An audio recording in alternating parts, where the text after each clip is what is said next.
The Christian vote in the 2024 primaries is an important demographic for Republicans, and religious leaders that spoke with the Daily Caller News Foundation indicated that only one candidate really stands out.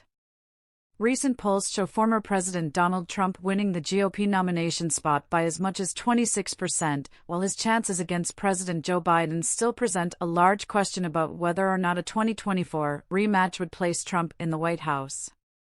When you look at how Trump performed as president in what he did in terms of advancing or restoring policies that respected faith and upheld a moral foundation, no one comes close. Tony Perkins, the founder and president of the Family Research Council, a Christian advocacy organization, told the Daily Caller News Foundation. As the presidential primaries approach, religious advocates believe that Donald Trump, of all Republican candidates, is likely to claim a large majority of the Christian vote. Republican presidential candidates have been working overtime to impress religious Americans, with many attending the recent Faith and Freedom Coalition conference in June and spending large amounts of time among religious voters in battleground states. Former President Donald Trump is leading the GOP contenders, and religious leaders that spoke to the DCNF believe his previous record on issues of faith, life, and freedom will win him the Christian vote. Evangelicals, particularly, are keen to see the former president back in office, according to Tony Perkins, the founder and president of the Family Research Council, a Christian advocacy organization that spoke to the DCNF.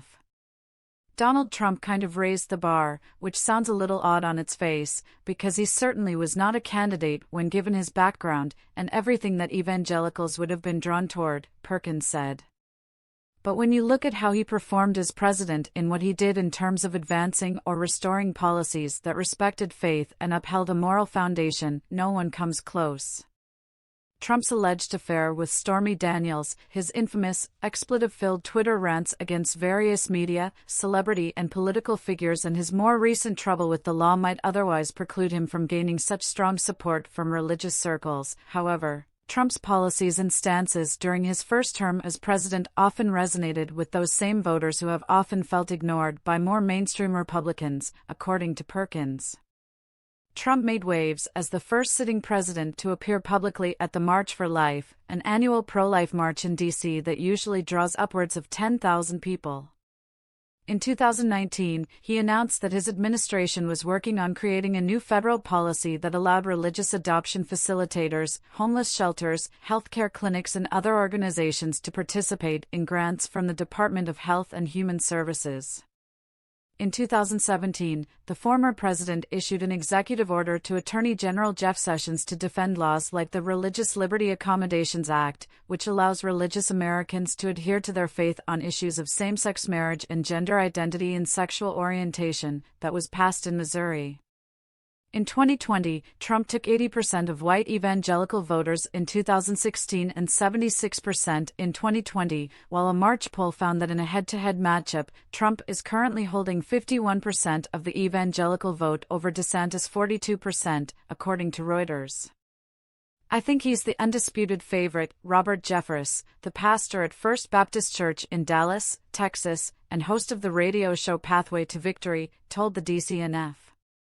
I made a prediction shortly after he announced his candidacy last November.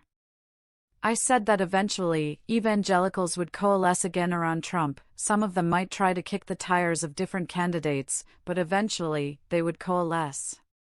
What I didn't realize was that eventually would come sooner than anybody expected. The Faith and Freedom Coalition's annual conference this year hosted many of the top GOP contenders to give them a chance to speak to evangelical Christians and appeal for their support. Trump had a strong base of support among the attendees, with many booing fellow candidate Chris Christie during the conference for criticizing the former president, while other potential nominees avoided mentioning Trump entirely. Trump is currently leading the pack in the Republican primaries by significant margins, according to Real Clear Politics. The most recent poll from The Economist/YouGov showed the former president winning the nomination spot by 26%. Despite this, Trump has been trailing President Joe Biden in the polls.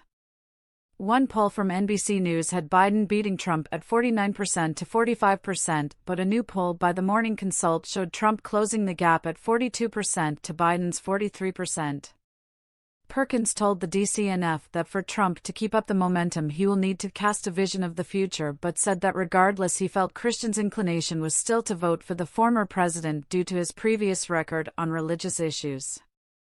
While Trump appears to have a hold on Christian Americans, other candidates have chances at making inroads by focusing on issues like abortion, where the former president has struggled lately.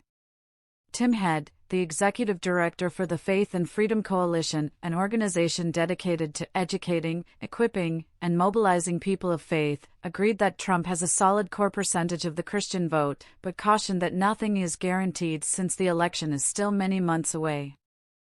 Head explained that candidates like DeSantis could have an advantage over Trump in the pro-life arena after the former president went back and forth on a federal ban and criticized the governor for signing 6-week abortion protections in May.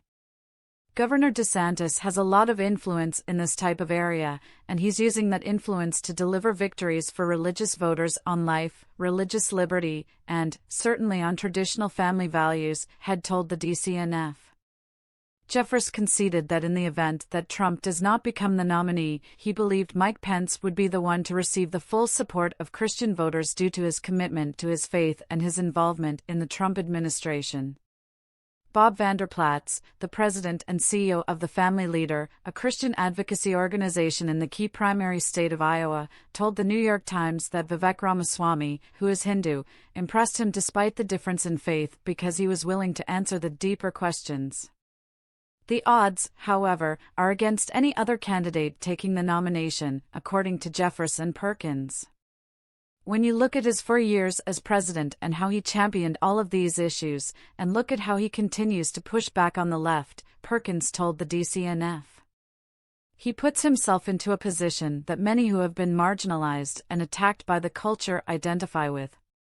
So I think he's in a very strong position from this standpoint.